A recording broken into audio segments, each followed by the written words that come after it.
chers amis, démocrates africains, les amis du monde entier, bonjour. Bon, écoutez,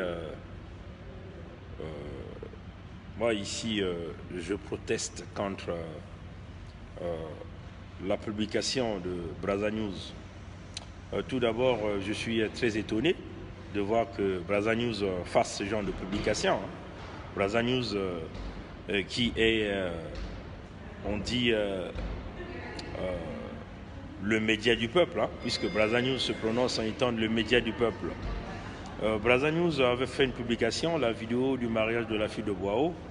Brazza News dit Charles Zachary Boao est bel et bien en France, pour le mariage de sa fille. Raymond Zéphirin Mboulou était présent pour accompagner son fils. Les Congolais doivent comprendre que ce couple existait avant que Boao devienne opposant. Vous voyez, ça ne nous ressort pas de Brazza News, ça. Très étonné de voir cette publication de la part de Brazza News. Nous demandons simplement à Brazza News de retirer sa publication. Parce que ça, c'est comme une gifle à la face des Congolais. Si Brazza News critique Marie-Paul Mpouélé parce que Marie-Paul Mpouélé avait trahi, si Brazza News critique Guy Parfait Kolela, critique Satima Biala, critique tout ce monde parce qu'ils ont trahi, moi je me dis pourquoi Brazza News veut vouloir protéger Boao en faisant ce genre de publication. Le peuple congolais doit comprendre que ce couple existait avant que Boao ne devienne opposant. Boao est devenu opposant depuis quand? Le 12 mars 2012, les explosions de Mpila, Boao était le ministre de la Défense de Sassou Nguesso. C'est pas ça. Donc à quel moment Boao est devenu opposant? Boao est devenu opposant au même moment que les Paul Marie Mpouélé. Mais les Paul Marie Mpouélé ont trahi. Aujourd'hui, ce même Boao se retrouve en France avec un passeport diplomatique. Ça vous dit quoi? Alors, c'était quoi l'intention de Brazza News de faire cette publication? Je proteste contre ça. Nous devons être des Congolais qui doivent parler avec francisme, avec vérité, et critiquer avec vérité, et dire la vérité au peuple. Nous, jusqu'à aujourd'hui, nous avons toujours soutenu Brazza News, mais nous ne pouvons pas accepter que Brazza News protège ceux-là qui commettent le crime contre le peuple congolais. Eux-mêmes, ils ont signé leur décret qui interdisait Boao de pouvoir obtenir un passeport diplomatique. Pourquoi on ne donnerait pas le passeport diplomatique à Paulin Makaya ou aux autres? Alors, évitez de protéger un certain nombre de gens. Nous connaissons tout ce monde, ils sont en train de travailler pour Sassou. C'est ça qui est la vérité. Allez aussi sur Zengamambou, vous allez voir la publication que Zengamambou a fait.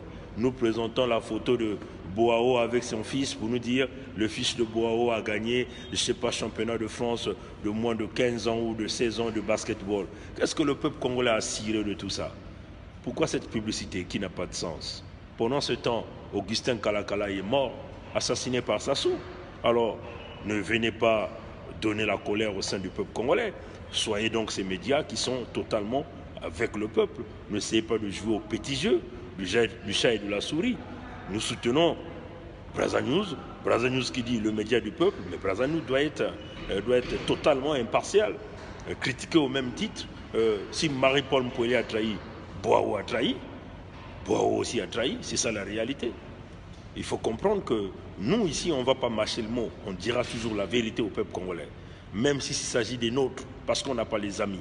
Donc, je suis très indigné de la publication faite par Brazza News et aussi Zengamambou. Voilà.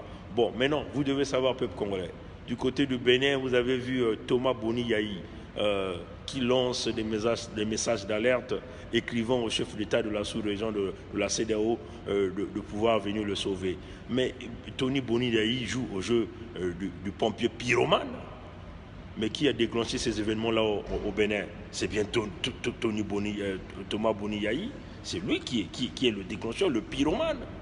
Et puis vous avez vu que tous les médias de la France-Afrique ont pris la relève pour essayer de décrédibiliser le président Talon. Leur objectif, c'est quoi? C'est ramener Thomas Boni Yahi au pouvoir. Si vous essayez de regarder les similarités avec ce qui se passait chez nous au Congo-Brazzaville, c'est la même chose.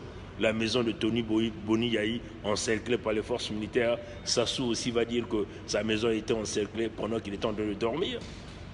Combien de voyages ce type-là a fait pour aller à Oyo? Mais il préparait avec la France-Afrique pour aller déstabiliser le Bénin. Il va falloir que les Béninois soient très, très intelligents, de ne pas se lancer dans ce piège. Soyez très intelligents, essayez de résoudre vos problèmes. Mais vous devez savoir que Thomas Boni Yayi ne peut pas se mettre à critiquer Talon pendant qu'il soutient Sassou, qui est le véritable criminel au Congo-Brazzaville, pendant que Sassou Nguesso demeure le véritable dictateur au Congo-Brazzaville. Donc on ne peut pas parler de la dictature du président Talon à la dictature de Sassou Nguesso. C'est ça qui est la vérité. Sassou Nguesso a fraudé toutes les élections au Congo. C'est ça qui est la vérité. Alors, on ne peut pas accepter que Thomas Boni Yayi se mette à protéger Sassou et à faire ses voyages, 1000 voyages à Oyo, sous les frais du contribuable congolais. C'est ça aussi qui est la vérité. Il faut dire que cet homme a aidé Sassou par le blanchiment d'argent du Congo au niveau du Bénin. C'est ça qui est la vérité. Et donc, ce même-là veut vouloir vous dire qu'il est un homme de paix et vouloir critiquer le président Talon. Alors, peuple du Bénin, on va vous tromper si vous ne faites pas attention. Ce type-là va procéder à un coup d'État. Et encore, Sassou Nguesso est en train de museter son ombre sur votre pays pour vous briser votre pays. Donc, soyez plus intelligents et avancez. Encore, nous disons au peuple congolais, nous connaissons aujourd'hui que Sassou a assassiné Kalakala, mais il faut le dire que son tour arrivera. Que Dieu nous garde, que Dieu nous bénisse. Passez une bonne journée. Au revoir.